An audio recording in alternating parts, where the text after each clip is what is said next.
mejor de las tardes, amigos, la de el jueves. ¿Qué me dices, Leiber, de este jueves? Feliz siempre de poder acompañarte y sobre todo en esta emisión de jueves, que es una de las más esperadas por el público televidente. Lunes y jueves son dos momentos especiales y estoy seguro que este tema va a generar muchas preguntas porque vamos a hablar sobre un síndrome bastante raro. Sí. ¿Podría ser? Sí, sí.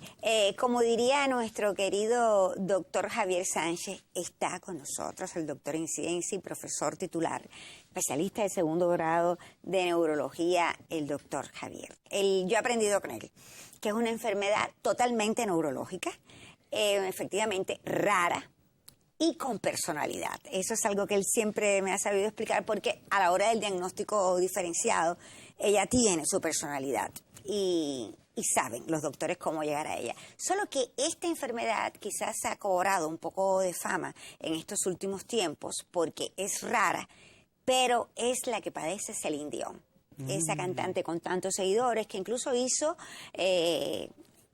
una conferencia de prensa, explicó a su público de qué trataba su enfermedad y a partir de ahí, bueno, pues ahí todo el mundo, bueno, ¿qué es y cómo es? Efectivamente, es rara, el doctor nos va a decir la proporción, que en cuántos millones se produce, si más en hombres, en mujeres, las causas. En Cuba se ha diagnosticado también la enfermedad y va a ser bueno conocerla. A veces puede confundirse con Parkinson.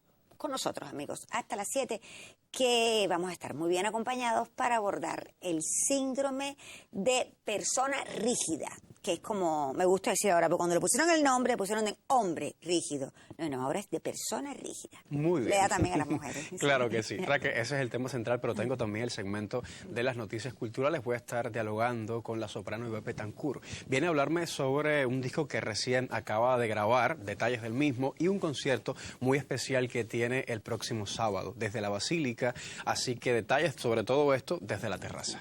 La sección del día hoy es ese momento que ya estábamos extrañando de rehabilitación física con el querido doctor en ciencias y profesor titular, también el doctor Roy. Y voy a aprovechar su presencia para hablar sobre uno de los grandes programas de la medicina en nuestro país, que es el programa de rehabilitación integral o integral de rehabilitación. Es un programa que ya cumple 20 años. Independientemente del grupo de acciones que se van a hacer para celebrarlo, quiero que conozcan las grandes ventajas de ese programa porque está ahí y a veces no lo sabemos utilizar. Porque, ¿para qué voy a ir a hacer así un ejercicio? ¿Para qué esto? ¿Para qué lo otro? Y qué suerte poder homenajear a todos los que han desarrollado ese programa con uno de los creadores del programa de rehabilitación integral, el doctor Roy, nuestro amigo y con mucho tiempo, una sección en nuestro programa.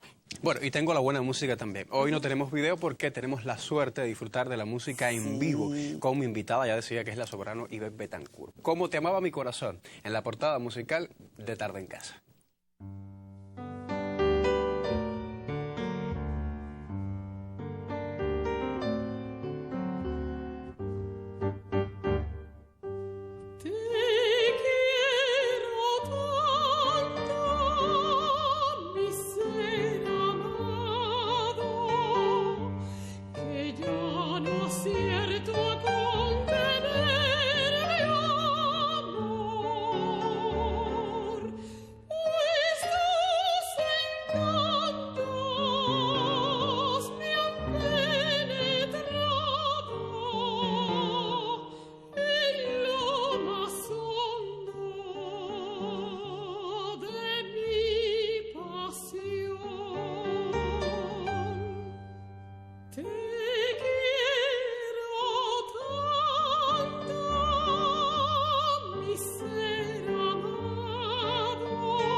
Gracias a Ivette Betancourt.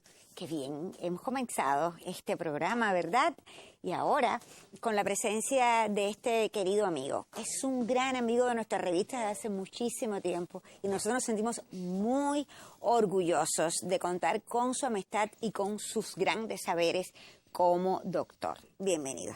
El doctor Javier Sánchez, y siempre me gusta recordar, aunque siempre me dice, siempre dices todos los títulos, hay que decirlo, doctor, porque usted tiene dos especialidades, dos grandes especialidades. Es especialista en neurología, especialista en cuidados intensivos, doctor en ciencias, profesor titular, y bueno, es un eminente especialista del Instituto de Neurología y Neurocirugía. Gracias. Nuevamente. Gracias, Raquelita, a ti por todo. Bueno, enfermedad rara, ya usted me decía, y con un nombre preocupante. Ya se puede decir síndrome de persona rígida, pero es también conocido como el síndrome de hombre rígido. Sí, Raquel. Ya, es lo mismo, ¿verdad? Es lo mismo, Raquel. ¿Qué cosa es, doctor? Es una enfermedad neurológica, como bien dice Raquelita, es una enfermedad neurológica rara, no es común. Esta enfermedad fue descrita por primera vez en 1956 en la Clínica Mayo, en los Estados Unidos, por dos eminentes neurólogos. Y fue descrita por primera vez en un hombre de 49 años de edad. Y después se describieron 14 pacientes en una serie que se publicó. Pero realmente se le llamaba al principio síndrome del hombre rígido, pero posteriormente, por supuesto, devino en síndrome de la persona rígida, pues también las mujeres la padecen y veremos que incluso en mayor proporción que los hombres. ¿Verdad? Es una enfermedad rara, apenas ayer fue descrita en 1956 y hoy conocemos que existe en el mundo entero, es una enfermedad interesante, es una enfermedad puramente neurológica y en la cual el paciente va sufriendo, en este caso, espasmos, rigidez con espasmos musculares. Rigidez con espasmos musculares que va afectando sobre todo la musculatura del tronco en su forma clásica, musculatura del tórax, en la espalda, el abdomen, y lo va dañando. Y además ocurren espasmos que también tienen cierto fenómeno sensitivo, sobre todo cuando hay ruido, frente a emociones, frente al tacto, se desencadenan espasmos musculares involuntarios que el paciente no puede controlar, además de la rigidez que va avanzando en la enfermedad. Y esto la caracteriza como tal. Es una enfermedad rara, progresa, va progresando. Hoy conocemos mucho más de ella.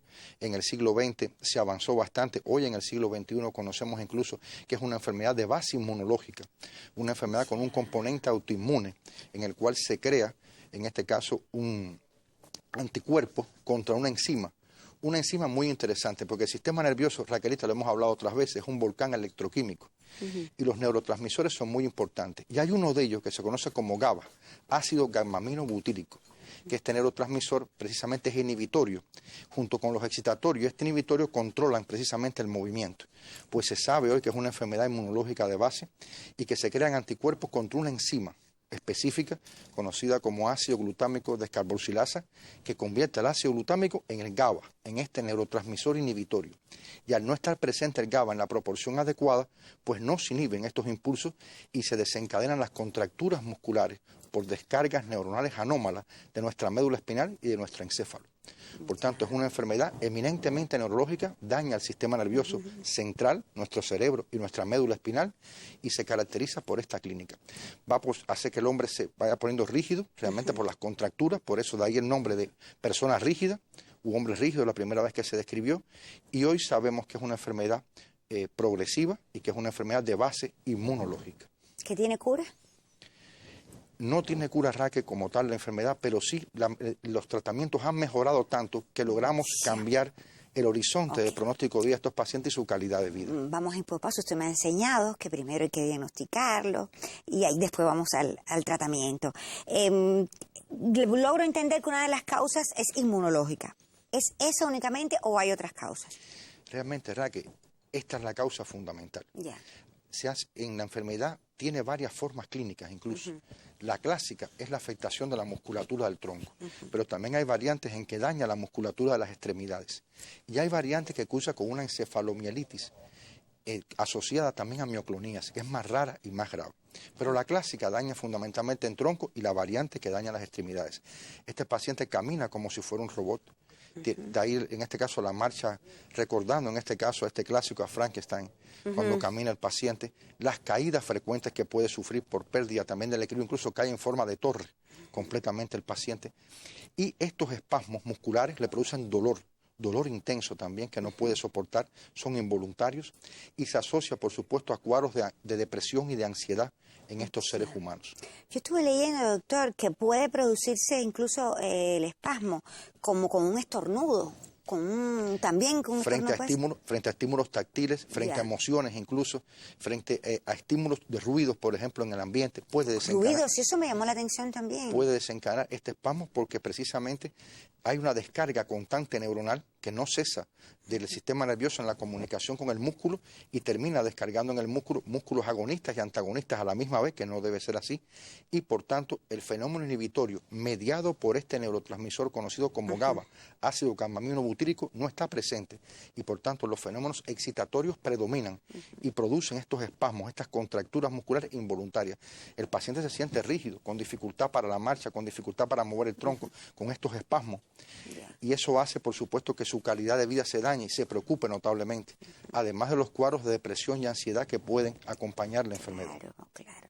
No cabe duda que este síndrome joven, porque usted dice que se diagnostica en el 56, es un reto para los neurólogos en el mundo. Es un reto para los neurólogos, incluso, ¿verdad?, que debemos tener siempre presente esta enfermedad en el diagnóstico diferencial de múltiples desórdenes del movimiento y trastornos caracterizados por espasmos musculares. Un diagnóstico puede ser el síndrome de la persona rígida.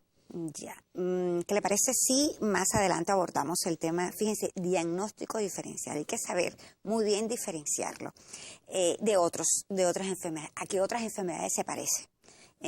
¿Cuánto nos puede preocupar o nos podemos confundir nosotros y no acudir al médico a tiempo?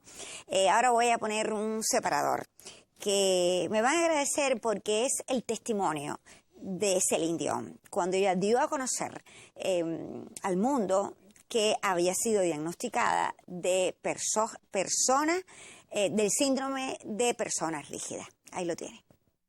I've always been an open book. And I wasn't ready to say anything before. But I'm ready now.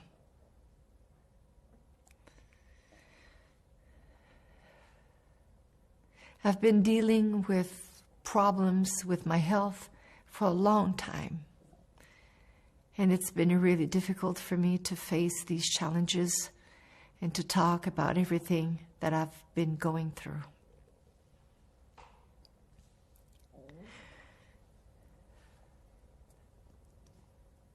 Recently, I've been diagnosed with a very rare neurological disorder called stiff person syndrome, which affects something like 1 in a million people.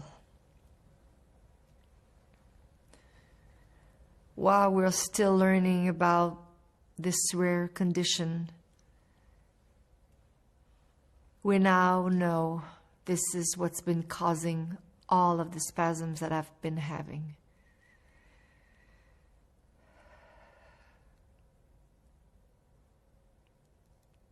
Unfortunately, these spasms affect every aspect of my daily life, sometimes causing difficulties when I walk and not allowing me to use my vocal cords to sing the way I'm used to.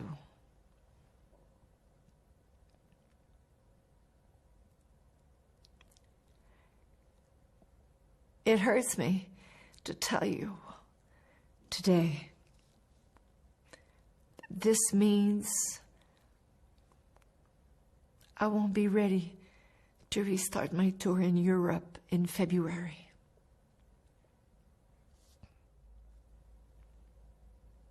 I'm working hard with my sports medicine therapist every day to build back my strength and my ability to perform again.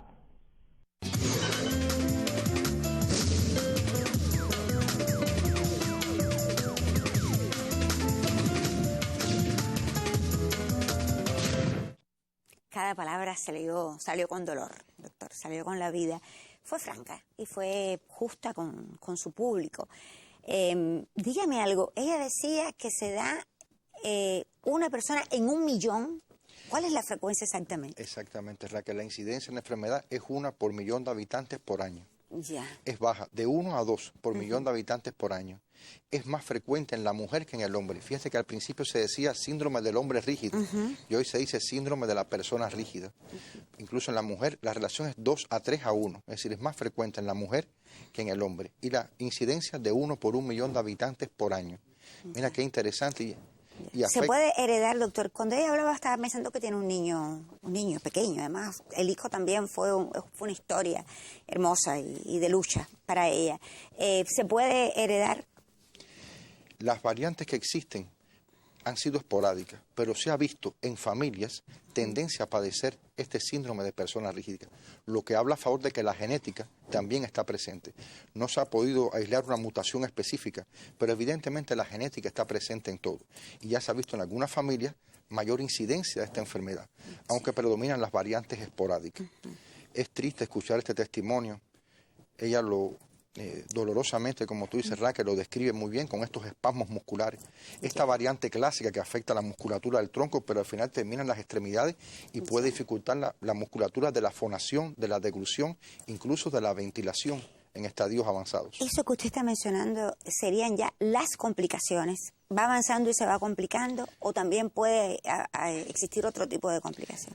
Va avanzando y se complica con el paso del tiempo, efectivamente, Raquel. Recuerde que todo comenzaba con un fenómeno inmunológico de base en el cual este neurotransmisor inhibitorio no está en la concentración adecuada y predominan los fenómenos excitatorios de descarga neuronal, provocando que los músculos se contraigan de manera involuntaria y provocando estos espasmos dolorosos, porque realmente son espasmos, el paciente sufre de espasmos dolorosos, siente dolor con esto y es una forma realmente, además mantiene muy bien su intelecto, esto es importante decirlo. En esta enfermedad no hay deterioro cognitivo, el paciente asiste conscientemente a la aparición de la misma.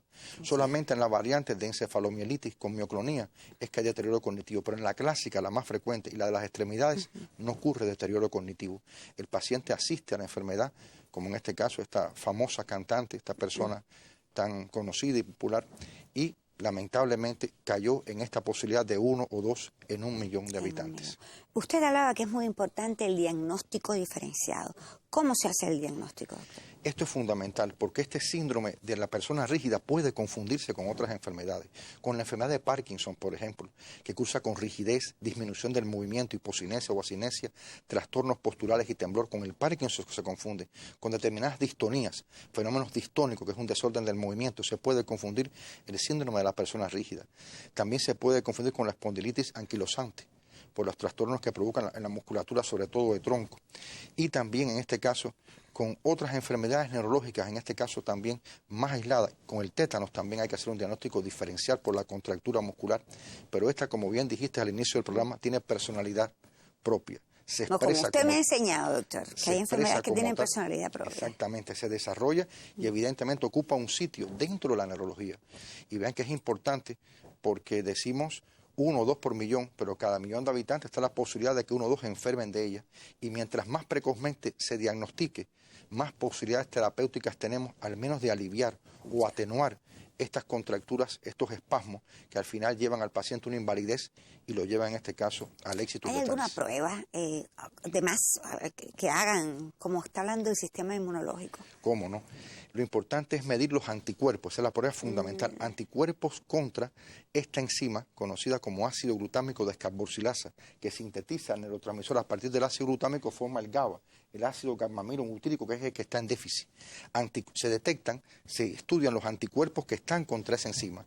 También se estudia el líquido cefalorraquídeo, donde están presentes estos anticuerpos. Hay que hacer una punción. Y la punción lumbar para estudio de líquido es muy importante. Y también los estudios neurofisiológicos, dentro de ellos la electromiografía, un estudio neurofisiológico que demuestra que existe un predominio franco-excitatorio de descargas neuronales de nuestras motoneuronas, de la médula espinal, incontrolable, que provoca los espasmos musculares. La clínica, unida a la neurofisiología y unida en este caso al estudio enzimático, al estudio de anticuerpos contra esta enzima, demuestran que estamos frente a un síndrome de una persona rígida. Esto es muy importante, Raquel. Pero la clínica, la expresión clínica, es fundamental tenerla presente. Todo médico debe tener, todo neurólogo, en su cara mesial del lóbulo temporal, el diagnóstico de un síndrome de persona rígida, porque puede estar en cualquier momento frente a una. Y como dije anteriormente, mientras más precozmente lo diagnostiquemos, mejor. Estas enfermedades raras han surgido, y esto es muy importante porque a veces se olvidan, quedan en el olvido, pero existen, están ahí. Y nuestro deber siempre, nuestro primer deber es diagnosticar precozmente para poder al menos tratar, y cuando no podemos tratar, al menos acompañar a estos pacientes. Ya, bueno, ¿qué le parece si dejamos reposar el tema? Sé que los amigos son muy sensibles, los que siguen nuestro programa, y están rumiando, como digo yo, la enfermedad. Pero cuando regrese vamos a estar hablando del tratamiento. Les adelanto que el doctor nos dijo que el proceso de tratamiento ha avanzado mucho, hay nuevas terapias y que no tiene cura, eso ya nos lo dijo también, pero que con los tratamientos puede mejorar mucho la persona y vivir. ¿Cuánto tiempo puede vivir una persona con el síndrome de persona rígida? Esa es otra pregunta, creo obligatoria en un programa como este. Gracias, doctor. Pasamos entonces ahora a nuestra sección cultural, que ya está listo. Leiber Gómez. Los invito para que cada jueves sintonicen De Tarde en Casa, para que dentro de nuestra especialidad de garganta, nariz, oído, podamos tener consejos muy útiles que les servirán de una gran satisfacción y necesidad desde el punto de vista personal a cada uno de nuestros pacientes. Los esperamos.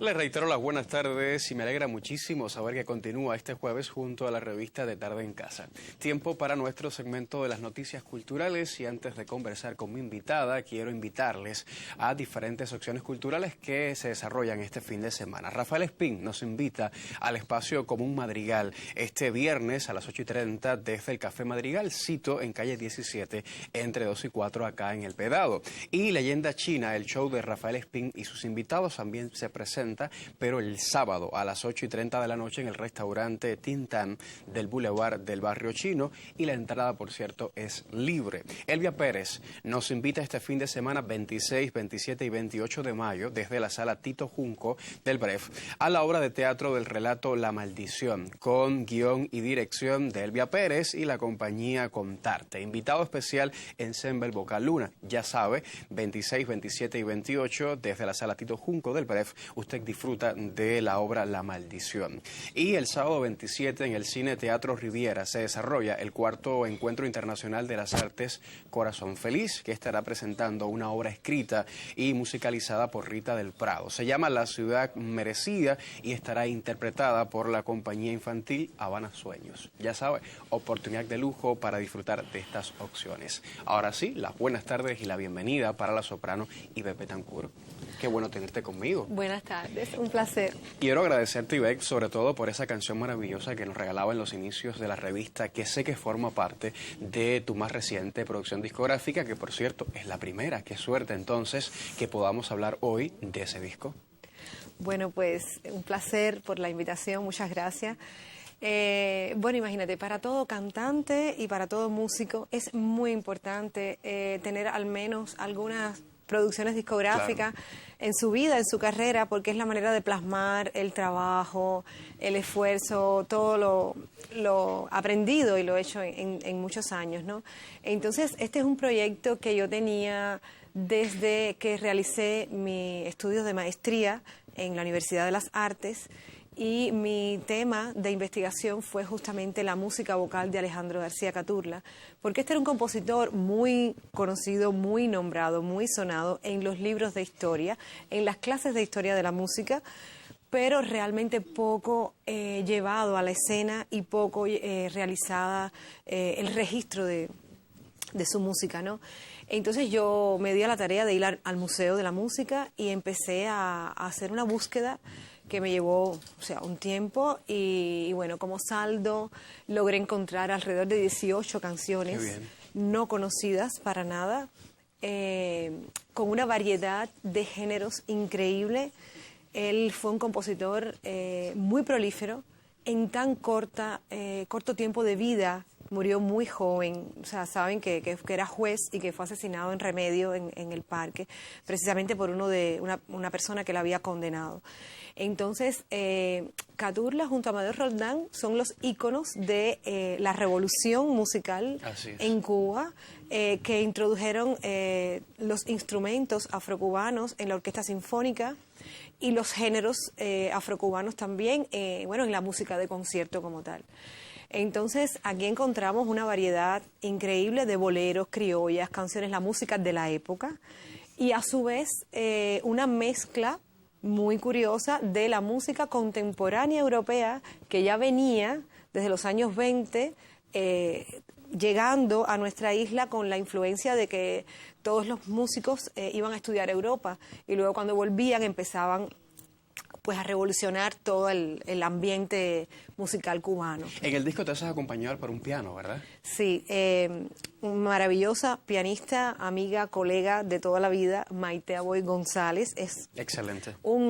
Es un dulce escuchar ese piano, realmente en esas grabaciones quedó maravilloso. El disco está grabado ya y estará saliendo próximamente, me imagino, al público. ¿Con qué discografía lo hiciste? ¿Con qué discográfica? Sí, está en la etapa de postproducción, con el sello Colibrí, que es el encargado de registrar toda la música patrimonial cubana. Y un detalle muy importante es que la productora fue la también soprano cantante Bárbara Yanes. Muy bien. Esa fue la persona que, escogí para que fuera mi compañera de aventuras en esto. Y el grabador Giraldo también, que es un graduado del Instituto Superior de Arte en Ingeniería de Sonido, maravilloso, especialista también en la música clásica.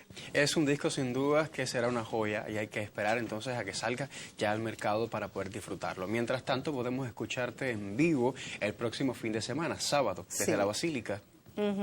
El sábado próximo a las 6 de la tarde estaré haciendo un programa también de estreno, de música de estreno de Wagner. Pero curiosamente no es el Wagner de las óperas, de las grandes óperas que todos conocemos, las conocidas, claro. Ya te digo, siempre estoy investigando, buscando repertorio nuevo, diferente que estrenar en los conciertos, ¿no? Y he encontrado unas canciones francesas, o sea, al estilo francés de Wagner, y un ciclo basado en la novela Fausto de Goethe, donde intervienen coros, solistas y distintas voces, o sea, tengo bajo, barítono y, soprano también. Entonces, para esta ocasión he invitado a la camerata vocal Sirenómera, que dirige la maestra Leonor Suárez, que también fue una de mis maestras de la vida en las carreras que estudié, en Conservatorio Amadeo Roldán, y he tenido el placer inmenso de que finalmente podemos hacer algo juntas, y esto es como el esbozo de algo que o sea, en lo que hemos ido ensayando, hemos ido saboreando la posibilidad de en un futuro poder hacer música de concierto dramatizada, que realmente es algo también poco explotado aquí. Y tengo el colega bajo del Teatro Lírico Nacional, solista principal, Marcos Lima, y algunas estudiantes del Instituto Superior de Arte, de la cátedra de canto, alumnas mías también, que van a hacer las partes solistas de soprano. Es un ciclo de 7 líderes, ya digo, semiescénico, que tiene toda esta variedad, es muy atractivo, y sobre son como escenas y pequeñas estampas, momentos, fragmentos de la novela Fausto de Goethe. Será un momento especial, sin duda. Recordamos rápido, porque se nos acaba el tiempo, que será el próximo sábado desde la Basílica, horarios. A las 6 de la tarde. 6 de la tarde, así que disfrute entonces el próximo sábado, 27 de mayo. Así es, disfrute entonces de Ivette Betancourt y de todos esos amigos e invitados especiales que ha convocado para ese día. Gracias, Ivette. Muchísimas gracias. Y estoy sumamente feliz de que ya hayas podido materializar ese disco, y ojalá pronto regreses a la revista entonces para presentarlo ya de manera oficial. Muchas gracias. Éxitos. Usted no se vaya, continúe con nosotros. Les recuerdo que hoy es jueves y estamos tratando un tema médico bastante interesante. Continúe entonces con Raquel y su invitado siempre de Tarde en Casa.